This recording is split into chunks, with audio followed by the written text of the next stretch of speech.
Hello दोस्तों, good morning. आशा करता हूँ आप लोग सब अच्छे होंगे। आज मैं डिस्कस करने जा रहा हूँ इंफ्रास्ट्रक्चर बॉन्ड्स, जो कि अभी स्टेट ओन्ड बैंक्स इश्यू कर रहे हैं अपने लिक्विडिटी को मेंटेन करने के लिए।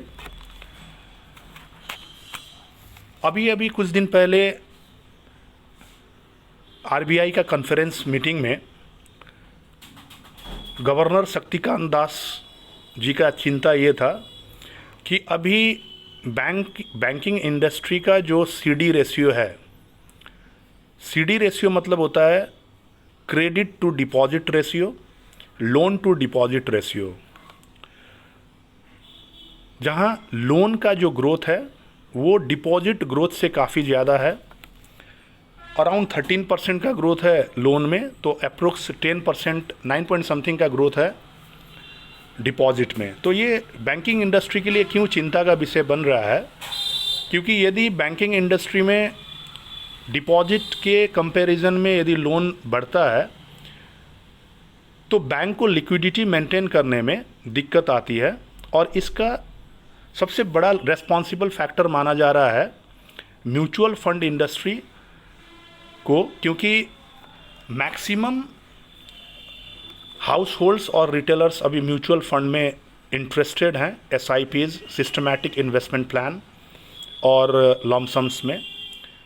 तो इसके वजह से शक्तिकांत दास का ये कहना है, शक्तिकांत दास जो गवर्नर है उनका ये कहना है कि बैंक और फिनेंशियल इंस्टीट्यूशंस को आने वाले दिन में अपने डिपॉजिट्स में इनोवेटिव वे में काम करना होगा। इंटरेस्ट रेट्स में जो डिपॉजिट में फैसिलिटीज दिया जाता है, ताकि ज़्यादा से ज़्यादा कस्टमर को डिपॉजिट में अट्रैक्ट किया जा सके। मगर जो अभी वर्तमान प्रॉब्लम है सीडी रेशियो मेंटेन करने का, लोन टू डिपॉजिट रेशियो, जिसको हम लोग क्रेडिट टू डिपॉजिट रेशियो भी बोलते हैं, इसका स्टैंडर्ड साइज जनरली होता है 80% का। मतलब यदि 10 रुपया, यदि 100 रुपया यदि डिपॉजिट है तो 80 रुपया तक लोन स्टैंडर्ड रेशियो माना जाता है। मगर यहाँ पे देखा गया है कि 100% से ऊपर अभी क्रेडिट सिनेरियो चल रहा है डिपॉजिट के अगेंस्ट में। तो इसको मेंटेन करने के लिए अभी स्टेट ओन्ड बैंक्स जैसे कि bank of Baroda, Canara bank और बैंक ऑफ महाराष्ट्र ने अभी इंफ्रास्ट्रक्चर बॉन्ड के जरिए अपना लिक्विडिटी मेंटेन करने के लिए फंड रेज किया है। तो आइए जानते हैं एक्चुअली बैंक और फाइनेंशियल इंस्टीट्यूशंस जो है, banks, state owned banks infrastructure bond ही क्यों इश्यू कर रही है। तो इसके दो फायदे हैं। एक फ़ायदा है कि CRR जो कैश रिजर्व रेशियो है उसका नॉर्म्स फॉलो नहीं करना पड़ता है, और SLR स्टैट्यूटरी लिक्विडिटी रिजर्व, उसका भी नॉर्म्स फॉलो नहीं करना पड़ता है। तो दो एडवांटेज निकल के सामने आ रही है इंफ्रास्ट्रक्चर बॉन्ड इश्यू करने के। जो फ़ायदे हैं, एक तो लिक्विडिटी मेंटेन होता है, वो अलग चीज़ हो गया। अब CRR और SLR समझते हैं। CRR मतलब होता है कैश रिजर्व रेशियो, मतलब बैंक का जो इंटायर डिपॉजिट है उसका सर्टेन परसेंटेज बैंक्स को आरबीआई में डिपॉजिट करना ही पड़ता है, ये मैंडेटरी है, और जिसका परसेंटेज अभी चल रहा है 4.5%। मतलब कि बैंक्स को अपना टोटल डिपॉजिट का 4.5% कैश रिजर्व रखना पड़ता है आरबीआई में लिक्विडिटी मेंटेन करने के लिए। तो इंफ्रास्ट्रक्चर बॉन्ड में वो कंपल्सन नहीं है। और SLR मतलब होता है स्टैट्यूटरी लिक्विडिटी रिजर्व।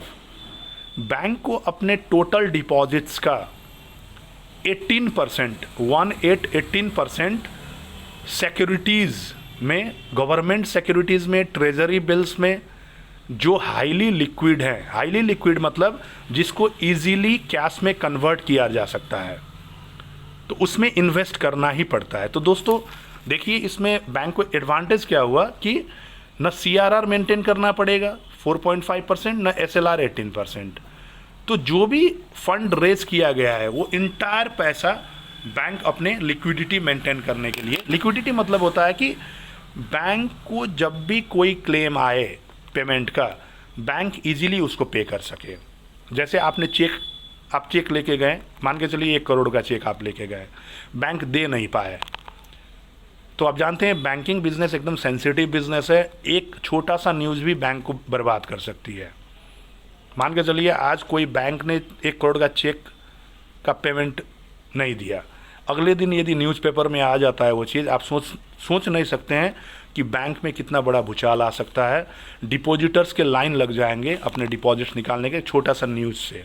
तो बैंकिंग बिजनेस काफ़ी सेंसिटिव बिजनेस है, इसको आरबीआई एकदम सेंसिटिव रूप में लेती है, इसलिए बैजल नॉर्म्स स्ट्रिक्टली फॉलो किया जाता है। ये बैजल नॉर्म्स के विषय में मैं आने वाले दिन में वीडियो बनाऊंगा, जो कि इंटरनेशनली हर बैंक्स और फिनेंशियल इंस्टीट्यूशंस को फॉलो करना पड़ता है, सेंट्रल बैंक्स को फॉलो करना पड़ता है बैजल नॉर्म्स। अभी बैजल 3 चल रहा है, इसमें 3 पिलर्स होते हैं, कैपिटल एडिक्वेसी, सुपरवाइजरी पिलर और मार्केट डिसिप्लिन और मार्केट डिस्क्लोजर। तो ये 3 पार्ट है बैजल का। तो दोस्तों आपको ये समझ में आ गया होगा कि इंफ्रास्ट्रक्चर बॉन्ड क्यों इशू किया जा रहा है स्टेट ओन्ड बैंक द्वारा, लिक्विडिटी मेंटेन करने के लिए और सीआरआर और एसएलआर का नॉर्म से बचने के लिए। आइए दोस्तों, बीते 2 महीने में स्टेट ओन्ड बैंक्स ने 35,811 करोड़ का इंफ्रास्ट्रक्चर बॉन्ड से फंड रेज किया है, जिसमें कि bank of Baroda 5,000 crore 7.3% interest में 10 साल के लिए, कैनरा बैंक ने रेज किया है 10,000 करोड़ 7.4% इंटरेस्ट के रेट से 10 साल के लिए, और बैंक ऑफ महाराष्ट्र ने 811 करोड़ 7.8% के रेट से 10 साल के लिए। तो दोस्तों आशा करता हूँ ये वीडियो आपको अच्छा लगा होगा। यदि अच्छा लगा होगा तो लाइक कर दीजिएगा, सब्सक्राइब कर दीजिएगा, ताकि आने वाले ऐसे ही नॉलेजेबल वीडियो आपको मिल सके। Thank you all of you, have a nice day.